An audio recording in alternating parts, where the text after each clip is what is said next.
Morning, Tim. Can you just tell us how Will Pukovski's travelling? Did he train today? Will he play tomorrow, or you don't know yet? Yeah, Will Pukovski won't play tomorrow. So he's tried to train this morning, didn't quite come up. So he'll have a bit of work to do, I imagine, with our medicos to see where he goes from here. But I think he's obviously missing this test match. Marcus Harris will replace him. And I think there'll be some discussions around Will's recovery and what that looks like. I'm not too sure at the moment. As I said, he's literally just had a fitness test then and didn't get up. So they'll be talking about that now. But Marcus Harris will come in, open the batting, and we're looking forward to seeing what he can do. And Tim, just in terms of this match, aside from all the histrionics and everything that's gone on and all the talk, this match, do you feel like it's one of the biggest you'll ever play in against India, series on the line, a chance to get the Border Gavaskar Trophy back? I've said lots of times, like every test match now with the Test Championship is important in terms of where our team wants to be at. And again, every test match you play for Australia as an individual is a huge test match. Everyone's playing for spots, playing for careers. So it's a serious business every time you go to play for Australia. And we're aware that this is a big test match. There's no doubt about that. But it doesn't change the way we'll go about it. Doesn't change the way we prepare. Doesn't change the way we'll try and play. We've just got to try and execute on skill. And again, I've said it many times. We feel like when we do that, we can beat any team in the world. Josh McLean. Hi, Tim. We got some shots through yesterday of the pitch. It looks like a typical, beautiful Gabba pitch with plenty of pace and bounce. So I would have thought, is that what you're expecting once again?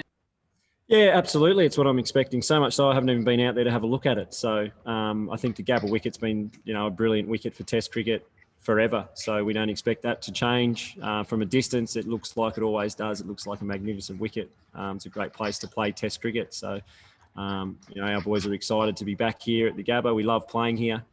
And one of the main reasons is because of that wicket. So I find this a good place to come and play because I don't have to go and look at it. I know what it's going to be like.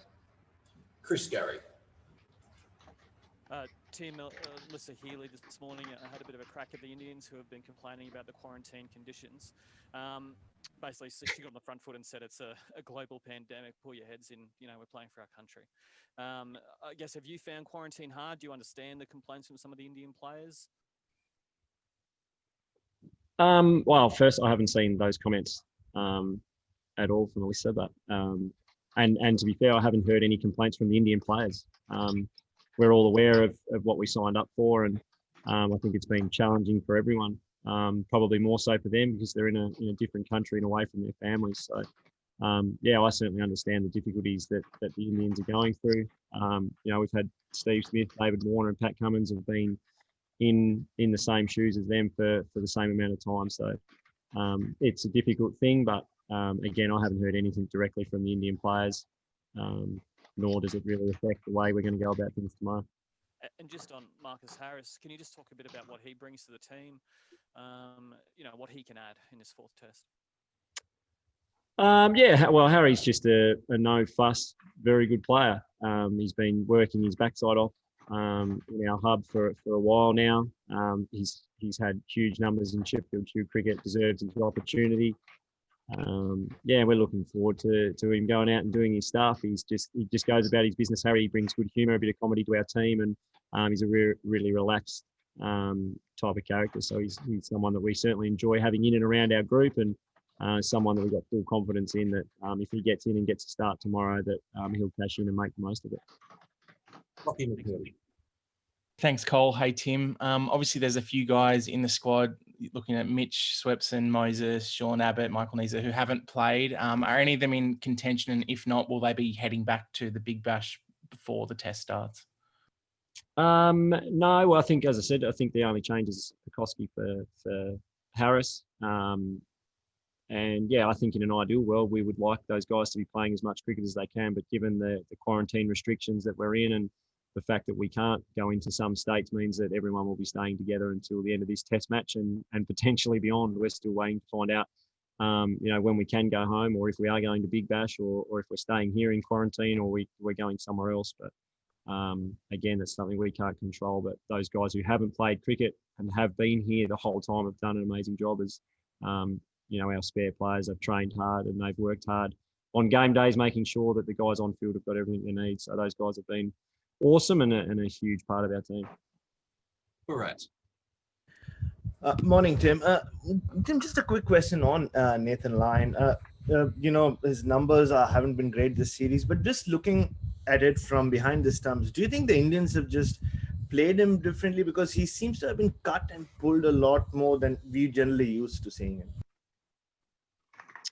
No, I think he's bowled okay. Again, I thought in Adelaide in the first Test match he created heaps of chances that didn't go to hand. I felt the same the other day. I thought he bowled beautifully. And had I caught a couple, it's a completely different story for him. But look, I mean, Nathan Lyon played 100 Test matches. That's not easy to do. It means you're the top of the tree in terms of how good he is. I don't think that's changed. I don't think it will change. And to see him play 100 Tests tomorrow is an amazing achievement from a guy who was, I think, plucked off a roller at the Adelaide Oval. So.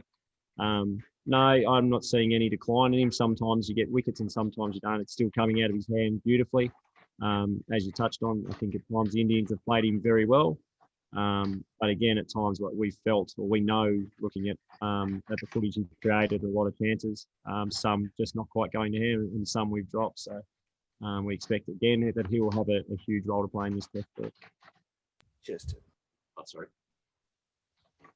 He said cheers. Ben Horn. Tim,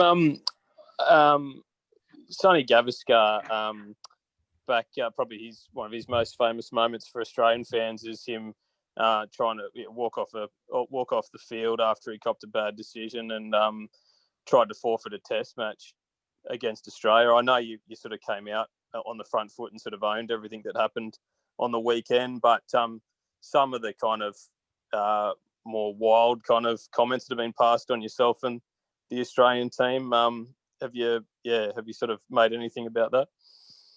Well, I have, yeah, but I'm not going to go into it and get in a back and forth with Sonny Gavaskar. I don't think I'm going to win that. So, look, he's entitled to his opinion. It doesn't affect us one iota. If anything, I think it's adding to the Test match, which is great. So Sonny can keep saying what he wants to say, but at the end of the day, it's absolutely nothing to do with him. Marty. Thank you.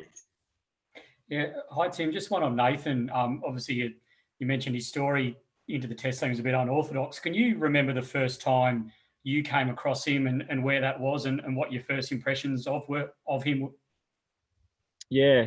I think the first time I saw him was in a Big Bash game, watching him on telly, and I thought, geez, this bloke looks pretty average. He's lobbing up these off spinners and getting a bit of drift, but he didn't look that flash, I thought, old Gaz. But then not long after that, he was sort of picked out of nowhere, and we went on an A tour to Zimbabwe, of which I was captain, and the one-day part of it, and he absolutely bowled the house down. And within, 2 or 3 games, we knew that he had something pretty special in his hands. And I think literally the next tour, he was sort of plucked to play in that Test series in Sri Lanka. So, yeah, my very first one was like, geez, I hope that bloke plays against Tassie because I'll line him up. And then about 2 months later, I was wicket-keeping touring him in Zimbabwe, and I thought, had a completely different opinion of him. And, I think he's amazed everyone with his journey and where he's come from, and his ability to just keep delivering game in, game out, until he, sitting on the verge of 100 Tests and 400 wickets. As I said, from a guy who I think Darren Berry plucked off a roller at the Adelaide Oval. It's a bloody good story, and I know everyone in our team and Nathan Lyon's family is really proud of what he's been able to achieve, and we're looking forward to making this week really special for him. Thank you. Rob Forsyth. Hey, Tim. Was just wondering where the Gabba sits in your top 15 most intimidating grounds, and I suppose, like, more seriously in terms of crowd behaviour, or given what happened at the SCG, is there anything you'd like to say to anyone who's thinking about coming along and getting stuck into the Indians? Yeah, look, I think it sits right up there, no doubt about that. It's a hard place to come and play cricket. I've said before, even for Tasmanians and Victorians to come here, it can be challenging to adjust to the different bounce and the different speed of the wicket. So it's something that's been an advantage to Australian teams for a long time. So I think I had it in my list of 15, if I remember correctly. And in terms of crowd behaviour, I think it's all been said plenty of times. We don't condone the abuse of anyone, let alone from a sort of a racial standpoint. So we want people to come along to Brisbane, enjoy the game of cricket, support Australia, support India, support the umpires if you like. But my suggestion is you leave the abuse at the gate and just respect the players, respect the game, and have a good time. A couple more here from some of the Indian media. We'll go to Kushan Sarkar first.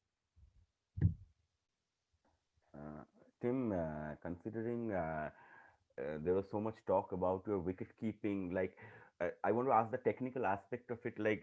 Did you identify what are the areas that led to the drop catches, or it was just a mental thing? Or have you had a chat with any of the former greats, the Australian wicket keeping greats, to sort out what you need to sort out? No, I think there was probably a little bit of both. There was a slight technical thing, nothing major, that's for sure. I've put most of it down to the fact that I was a little bit tense. That makes my arms and hands a bit stiff and a bit tight. So that and, I don't want to bore you with it and get into it, but I think at times the ones off Nathan in particular, I actually let the ball get underneath my eyes, and my hands were too close to my body, and I didn't have enough room to go with it. So for me, the slight technical tweak is making sure that I'm getting my hands a bit further out in front, giving myself a bit more room to move and adapt with the ball, and not let the ball get under my eyes. As soon as it gets under your eyes, you lose sight of it. So I've done a bit of work on it yesterday. Had today off to make sure I'm fresh, and as I said, the main part of it for me is making sure that when I go out to play tomorrow, I'm enjoying it. I'm relaxed, and when I'm like that, then my hands are soft and my arms are less tense, and those balls stay. Dan Brady. Tim, just one looking back to, I suppose, the preview day for the last test. You said at the time you felt like the temperature was rising, and it would be interesting how things turned out in the test match. Do you feel like, in hindsight, it was maybe a little bit of a self-fulfilling prophecy there in terms of sort of where your head went to and where the match went to? And have you got a different viewpoint and attitude going to this game? No, I think it's the same. I just think, I'll handle it differently. I'll let it get under my skin. No doubt about that. I've admitted that. But, so for me, it's about rising above it and concentrating on what I'm doing, and concentrating on leading my team, and not worrying about what's going on the other side. So that's the focus for us. We've spoken a lot this game about controlling what we can control, and focusing more inwardly on ourselves. We think if we do that, then we'll be in a good position. Andrew Wu. Yeah, good day, Tim.